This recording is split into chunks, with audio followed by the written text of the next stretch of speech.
சென்னை தியாகராயர் நகரில் தாவேக வேட்பாளர் ஆனந்தை ஆதரித்து தாவேக தலைவர் விஜய் ரோட் ஷோ சென்ற விஜய்க்கு தொண்டர்கள் பொதுமக்கள் உற்சாக வரவேற்பு.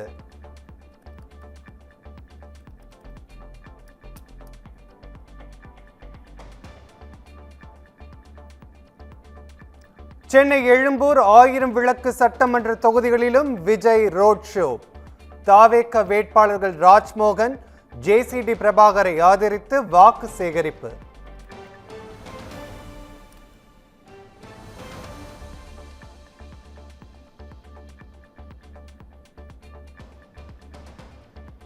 சென்னை 1000 விளக்கு பகுதியில் தொண்டர் வழங்கிய கிரிக்கெட் பேட்டை வைத்து பந்தை அடிப்பது போன்று பேட்டை சுழற்றிய விஜய்.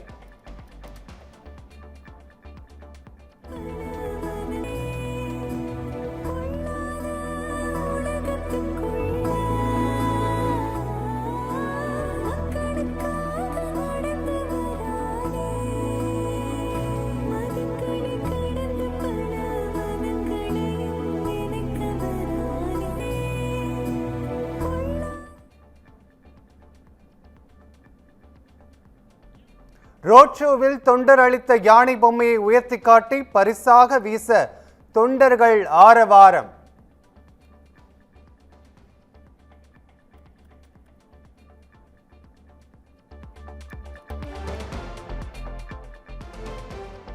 சென்னை புரசைவாக்கத்தில் நடைபெற இருந்த தாவேக தலைவர் விஜயின் பிரச்சாரம் ரத்து.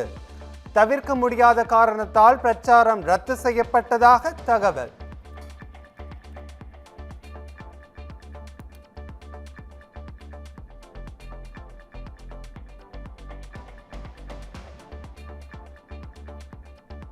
தமிழ்நாட்டிற்கு இழைக்கப்படும் அநீதிக்கு எதிராக ஓரணியில் மக்கள் திரள வேண்டும். தர்மபுரி மாவட்ட பிரச்சார கூட்டத்தில் முதலமைச்சர் ஸ்டாலின் வலியுறுத்தல்.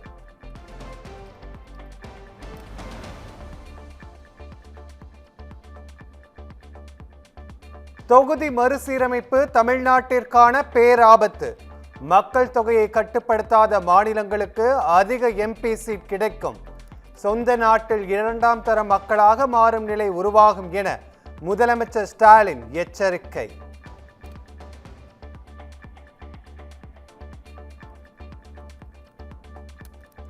மத்திய அரசை கண்டித்து நாளை அனைவரின் வீடுகளில் கருப்பு கொடி ஏற்ற வேண்டும் என முதலமைச்சர் வலியுறுத்தல். நாம் அடிக்கிற அடியில் டெல்லியின் குரல் அடங்கியே ஆக வேண்டும் என பிரச்சாரத்தில் ஆவேசம்.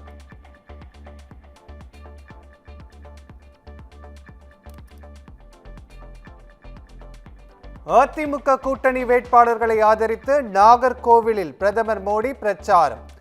வேப்பமூடு சந்திப்பில் இருந்து வடசேரி வரை வாகனத்தில் சென்று பிரதமர் வாக்கு சேகரிப்பு.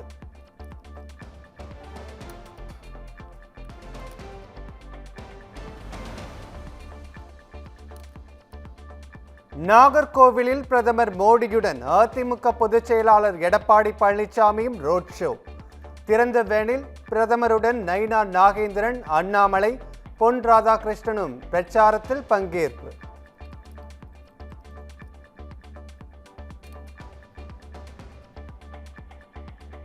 ரோட் ஷோ சென்ற பிரதமர் மோடிக்கு சாலையின் இருமருங்கிலும் நின்ற பாஜகவினர், பொதுமக்கள் உற்சாக வரவேற்பு. பாஜகவின் சின்னமான தாமரையை காட்டியும் கைகளை அசைத்தும் பிரதமர் மோடி வாக்கு சேகரிப்பு.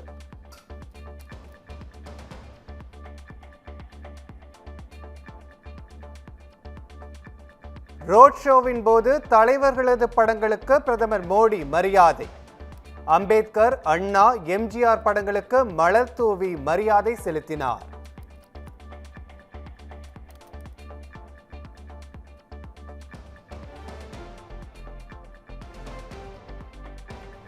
ரோட் ஷோ இறுதியில் தேசிய ஜனநாயக கூட்டணி கட்சி வேட்பாளர்களை அறிமுகம் செய்த பிரதமர் மோடி நடந்து சென்று சாலையோரம் நின்ற பொதுமக்களிடம் கைகளை குலுக்கி வாக்கு சேகரித்தார்.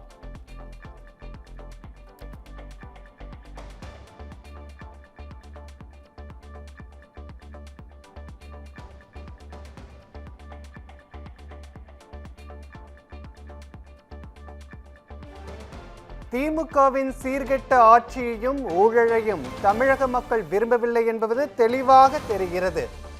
நாகர்கோவிலில் நடைபெற்ற சாலை பேரணி ஈடு இணையற்ற உற்சாகத்தால் நிரம்பி வழிந்ததாக பிரதமர் மோடி எக்ஸ் தளத்தில் பதிவு.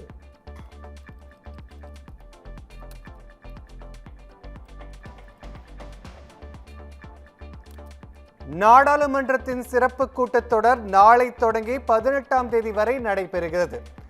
மகளிர் இடஒதுக்கீடு மசோதா, தொகுதி மறுவரையறை மசோதா உள்ளிட்ட முக்கிய மசோதாக்களை மத்திய அரசு தாக்கல் செய்கிறது.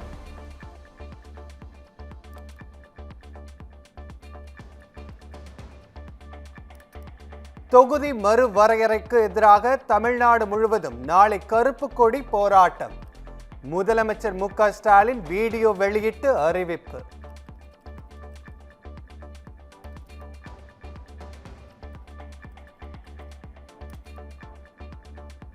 விந்திய மலைக்கு தெற்கே உள்ள தென்னிந்தியர் ஒவ்வொருவரும் கொதித்து போயிருக்கிறோம்.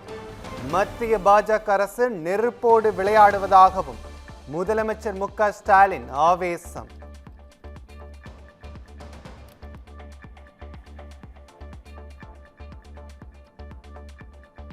திமுக எம்பிக்களுடன் முதலமைச்சர் மு.க. ஸ்டாலின் அவசர ஆலோசனை. தொகுதி மறுவரையறை சட்ட திருத்த மசோதா குறித்து பேச்சுவார்த்தை.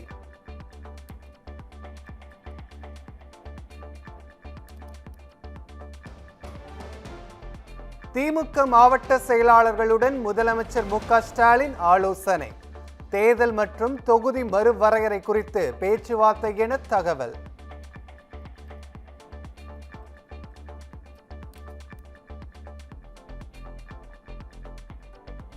தருமபுரி மாவட்டம் பாலக்கோட்டில் நடைபயிற்சி சென்று முதலமைச்சர் மு.க. ஸ்டாலின் வாக்கு சேகரிப்பு. முதல்வருடன் கை குலுக்கியும் செல்ஃபி எடுத்தும் மக்கள் மகிழ்ச்சி.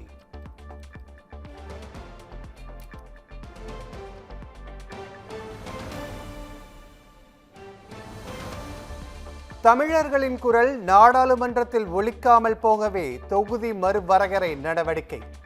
தவேக தலைவர் விஜய் எக்ஸ் தளத்தில் கண்டனம்.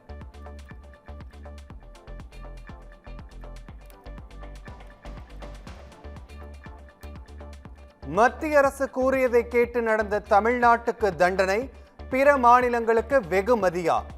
தொகுதி மறுவரையறை நடவடிக்கையை உடனடியாக கைவிடுமாறும் விஜய் வலியுறுத்தல்.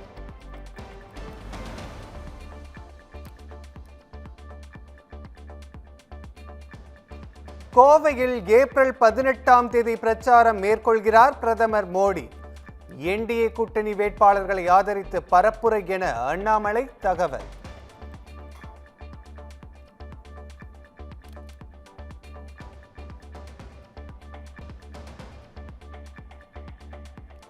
திருச்சி மாவட்டம் ஸ்ரீரங்கத்தில் 8000 ரூபாய் டோக்கனை திமுக கொடுப்பதாக புகார்.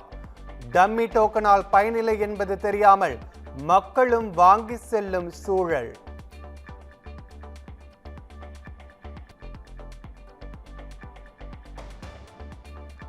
ரூபாய் 8000 கூப்பன் மாதிரி வழங்கினால் பறிமுதல் செய்யப்படும் என தேர்தல் ஆணையம் எச்சரிக்கை. அனுமதி பெறாமல் அச்சடிக்கப்படும் கூப்பன், துண்டு பிரசுரங்களை பொதுமக்களுக்கு விநியோகம் செய்யக்கூடாது என்றும் உத்தரவு.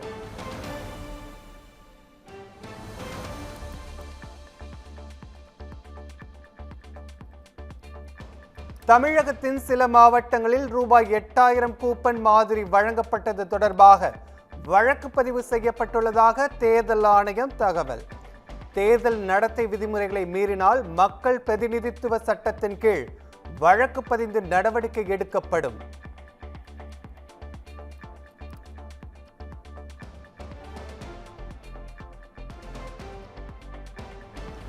திருவள்ளூரில் வீட்டில் படித்துக் கொண்டிருந்த கல்லூரி மாணவியை கஞ்சா போதையில் அரிவாளால் வெட்டிய கும்பல்.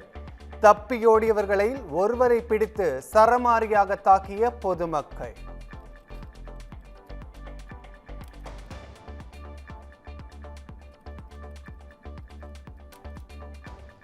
திருவள்ளூரில் மாணவி அரிவாள் வெட்டு சம்பவத்திற்கு எடப்பாடி பழனிசாமி கண்டனம். கஞ்சா போதை, வன்கொடுமை, கொலை முயற்சியே திமுக ஆட்சி என எக்ஸ் தளத்தில் பதிவு.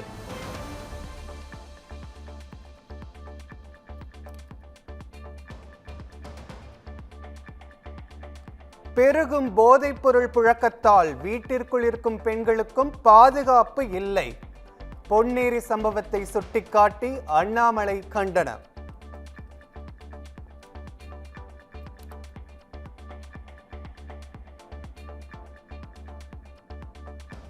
எடப்பாடி பழனிசாமியின் பிரச்சாரத்திற்கு தடை விதிக்க கோரி சென்னை உயர்நீதிமன்றத்தில் வழக்கு. முதல்வர் துணை முதல்வரை அவதூறாக பேசுவதாக புரட்சி அதிமுகவின் முதன்மை செயலாளர் புகழேந்தி மனு.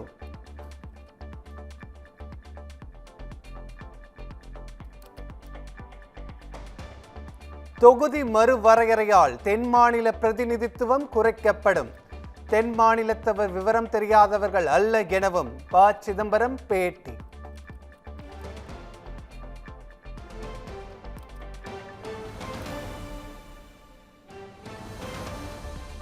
மக்கள் தொகை அடிப்படையில் தொகுதி மறுவரையறையால் தமிழ்நாட்டுக்கு பெரும் பாதிப்பு. புதுக்கோட்டையில் நாம் தமிழர் கட்சி ஒருங்கிணைப்பாளர் சீமான் பேட்டி.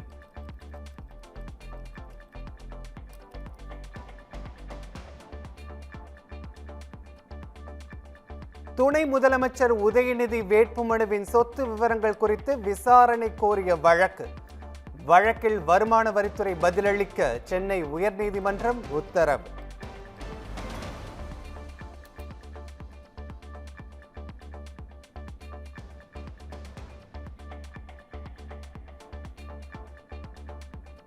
திமுக காங்கிரஸ் கூட்டணி ஆமை புகுந்த வீடு போன்றது. சந்தர்ப்பவாத கூட்டணி எனவும் கோவையில் அண்ணாமலை விமர்சனம்.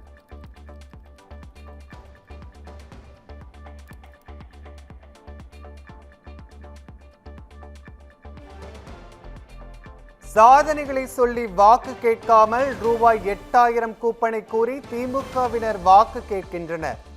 திமுக டெபாசிட் இழக்க வேண்டும் எனவும் தர்மபுரியில் பாமக தலைவர் அன்புமணி வலியுறுத்தல்.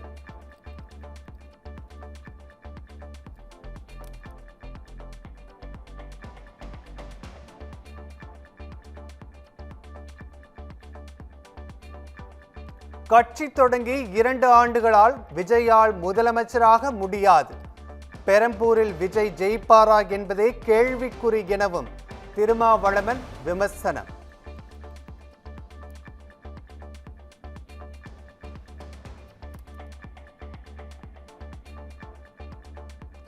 பாமக நிறுவனர் மருத்துவர் ராமதாஸ் சிகிச்சை முடிந்து அப்பல்லோ மருத்துவமனையில் இருந்து டிஸ்சார்ஜ். சேலத்தில் பிரச்சாரத்தில் பங்கேற்ற போது திடீர் உடல்நலக்குறைவு ஏற்பட்டதால் ராமதாஸுக்கு மருத்துவ சிகிச்சை.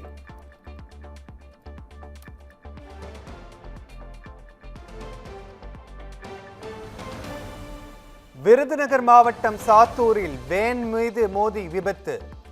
பைக்கில் சென்ற சிறுவர்கள் 3 பேர் பரிதாபமாக உயிரிழப்பு.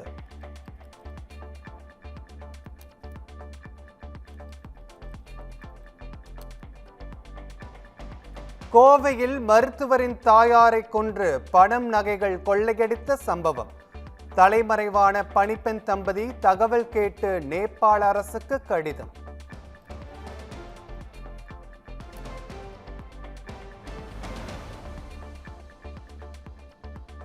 கோவையில் டிஜிட்டல் கைது என கூறி 42 லட்சம் ரூபாய் பறிக்க முயற்சி.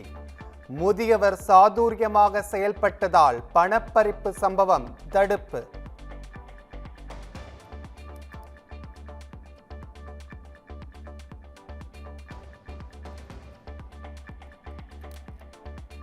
சென்னையில் இன்றும் நாளையும் வெயில் 100 டிகிரி ஃபாரன்ஹீட் அளவை தாண்டும்.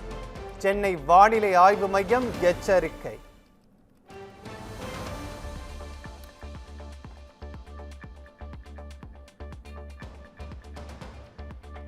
தொகுதி மறுவரையறை நடவடிக்கையை ஒருபோதும் நடக்கவிட மாட்டோம். தோல்வியின் பயத்தில் பாஜக உள்ளதாகவும் நடிகர் பிரகாஷ் ராஜ் கருத்து.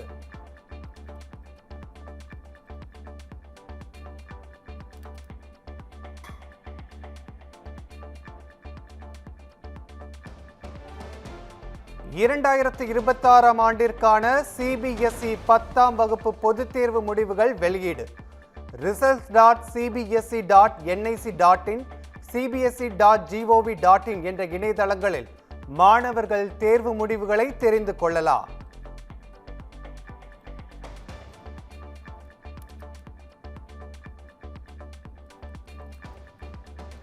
பீகார் மாநிலத்தின் முதலாவது பாஜக முதலமைச்சராக பதவியேற்றார் சாம்ராட் சௌத்ரி. ஆளுநர் சையது அட்டா ஹஸ்னன் பதவி பிரமாணம் செய்து வைத்தார்.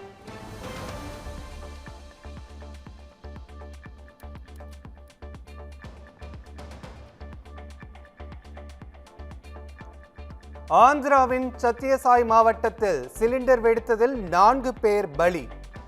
2 வீடுகள் இடிந்து விழுந்ததில் மேலும் 10 பேர் படுகாயம்.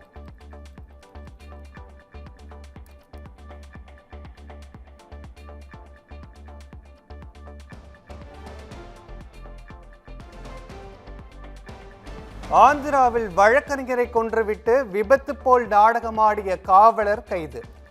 திருமணத்தை மீறிய உறவுக்கு தொந்தரவாக இருந்ததால் கொலை என தகவல்.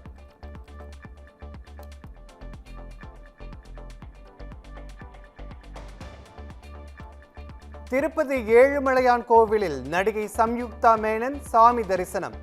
செல்ஃபி எடுக்க ஆர்வம் காட்டிய மக்கள்.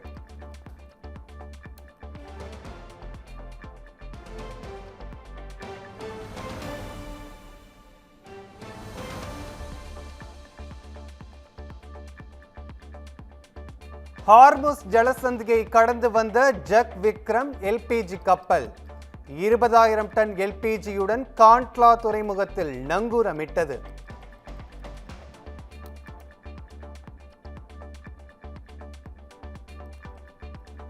பல்வேறு நாடுகளிடமிருந்து இந்தியா கச்சா எண்ணெய் எரிவாயுவை பெற்று வருவதாக மத்திய வெளியுறவுத்துறை அமைச்சகம் அறிவிப்பு. ஹார்முஸ் நீரிணையை திறப்பது குறித்து உலக நாடுகளுடன் ஆலோசனை நடத்தி வருவதாக விளக்கம்.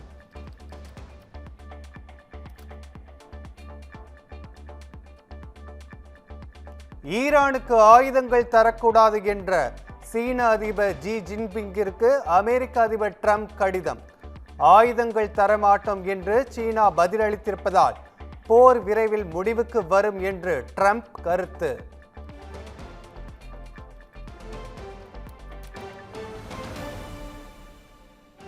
ஜனநாயகன் படம் இணையதளத்தில் கசிந்தது குறித்து பட தயாரிப்பு நிறுவனம் முறையீடு. மனுவாக தாக்கல் செய்தால் விசாரணைக்கு எடுப்பதாக உயர்நீதிமன்ற நீதிபதி தகவல்.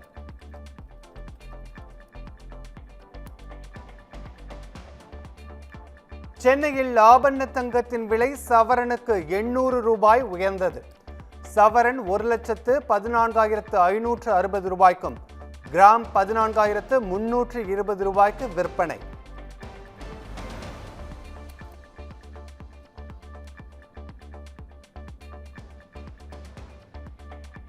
வெள்ளியின் விலை கிலோவிற்கு 10,000 ரூபாய் உயர்ந்தது. கிலோ 2,75,000 ரூபாய்க்கும் கிராம் 275 ரூபாய்க்கும் விற்பனை.